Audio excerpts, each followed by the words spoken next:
बिस्मिल्लाहिर्रहमानिर्रहीम। स्टूडेंट्स, हम chapter number 16 discuss कर रहे थे, जिसका लास्ट टाइम हम टॉपिक डिस्कस कर चुके हैं एसी थ्रू एन इंडक्टर। उससे नेक्स्ट जो हमारे पास आज का टॉपिक है वो है इम्पीडेंस। अब ये इम्पीडेंस क्या होती है, इस चीज़ को हम यहाँ पे डिस्कस करेंगे, लेकिन उससे पहले इस चैप्टर के सर्किट में जो इंडिविजुअल एलिमेंट की अपोजिशन होती है उसको पहले हम डिस्कस कर लेते हैं। हमने लास्ट टाइम टॉपिक डिस्कस किया था AC through a resistor, AC through a capacitor, AC through an inductor. तो वहाँ पे रजिस्टर की अपोजिशन क्या थी, कैपेसिटर की अपोजिशन क्या थी और इंडक्टर की अपोजिशन क्या थी, इन चीज़ों को हमने डिटेल में डिस्कस किया था। लेकिन इन चीज़ों को दोबारा यहाँ पे डिस्कस कर लेते हैं ताकि हमें इम्पीडेंस जो है वो क्लियरली समझ आ जाए। स्टूडेंट्स, आपको याद होगा हमने एसी थ्रू आर रजिस्टर में जो रजिस्टर का सिंबल यूज़ किया था वो कुछ इस तरह का था, और जो सर्किट में रजिस्टर की अपोजिशन थी उस अपोजिशन को हमने नाम दिया था रेजिस्टेंस का, और उसको आर से डिनोट किया था, और उसी रेजिस्टेंस का यूनिट था जी ओहम। इसी तरह से स्टूडेंट्स, कैपेसिटर के केस में जो सिंबल था वो कुछ इस तरह का था, और सर्किट में जो कैपेसिटर की अपोजिशन थी उसको हमने नाम दिया था कैपेसिटिव रिएक्टेंस का, और उसको XC से डिनोट किया था। इसी तरह से कैपेसिटिव रिएक्टेंस का जो यूनिट था वो भी ओहम था।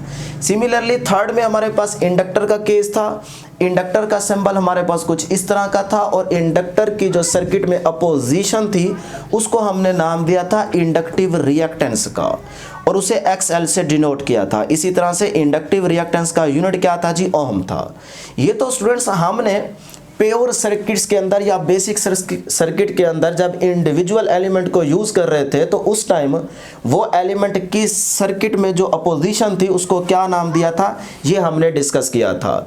लेकिन अगर यही रजिस्टर, कैपेसिटर, इंडक्टर एक ही सर्किट में कनेक्ट किए हुए हों, फिर उस सर्किट के अंदर जो टोटल रेजिस्टेंस होती है उसको क्या नाम देते हैं, यही आज का हमारा टॉपिक है। तो लेट करें यही रजिस्टर, कैपेसिटर, इंडक्टर को हमने एक ही सर्किट में इस तरह से कनेक्ट किया हुआ है, और उन तीनों को हमने एसी सोर्स से कनेक्ट कर दिया। अब इस टाइम स्टूडेंट्स, इस सर्किट में जो टोटल रेजिस्टेंस होगी उसी को हम नाम देते हैं इम्पीडेंस का। तो यहाँ पे जो कंबाइंड इफेक्ट है रेजिस्टेंस का उसको हम क्या नाम देते हैं जी, इम्पीडेंस का नाम देते हैं। इसी चीज़ को हमने यहाँ पे वर्डिंग में लिख दिया है। अब स्टूडेंट्स, इम्पीडेंस को किस सिंबल से डिनोट करते हैं, it is denoted by G. Impedance को हम जी से डिनोट करते हैं, और इसका मैथमेटिकल रिलेशन क्या होगा, अकॉर्डिंग टू ओहम्स लॉ आप इसका मैथमेटिकल रिलेशन भी फाइंड आउट कर सकते हैं। जैसे V is equal to I R होता है, आर को अगर कैलकुलेट करें तो V ओवर I बनता है। इसी तरह से स्टूडेंट्स, इस सर्किट के मुताबिक जो टोटल रेजिस्टेंस होगी उसको इम्पीडेंस का नाम देते हैं। तो इसी ओहम लॉ के रिलेशन को देखते हुए आप इम्पीडेंस का मैथमेटिकल रिलेशन लिख सकते हैं। कैसे, G is equal to V over I, लेकिन याद रहे सोर्स अल्टरनेटिंग है तो हम लिखेंगे VRMS ओवर IRMS। तो ये हमारे पास इम्पीडेंस का मैथमेटिकल रिलेशन होगा। इसी तरह से इम्पीडेंस का यूनिट क्या होगा, वो भी ओहम होगा।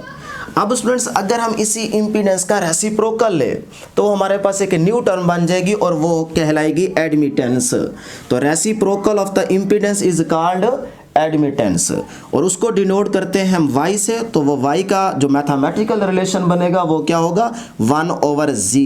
तो reciprocal of impedance is called admittance. और इसी का अगर हम मैथमेटिकली एक और रिलेशन फाइंड आउट करना चाहें, वो MCQs भी बन सकता है।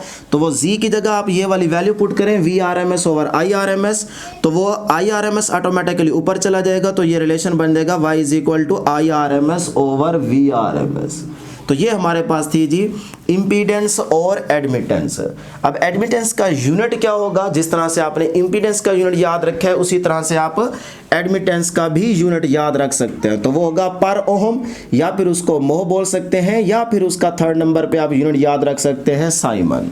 तो ये थी स्टूडेंट्स हमारे पास आज की डिस्कशन, जिसमें हमने इम्पीडेंस के टॉपिक को डिस्कस किया। तो मैं उम्मीद करता हूँ कि आपको ज़रूर समझ आई होगी। आज के लिए इतना ही, दुआओं में ज़रूर याद रखिएगा। अल्लाह हाफिज़।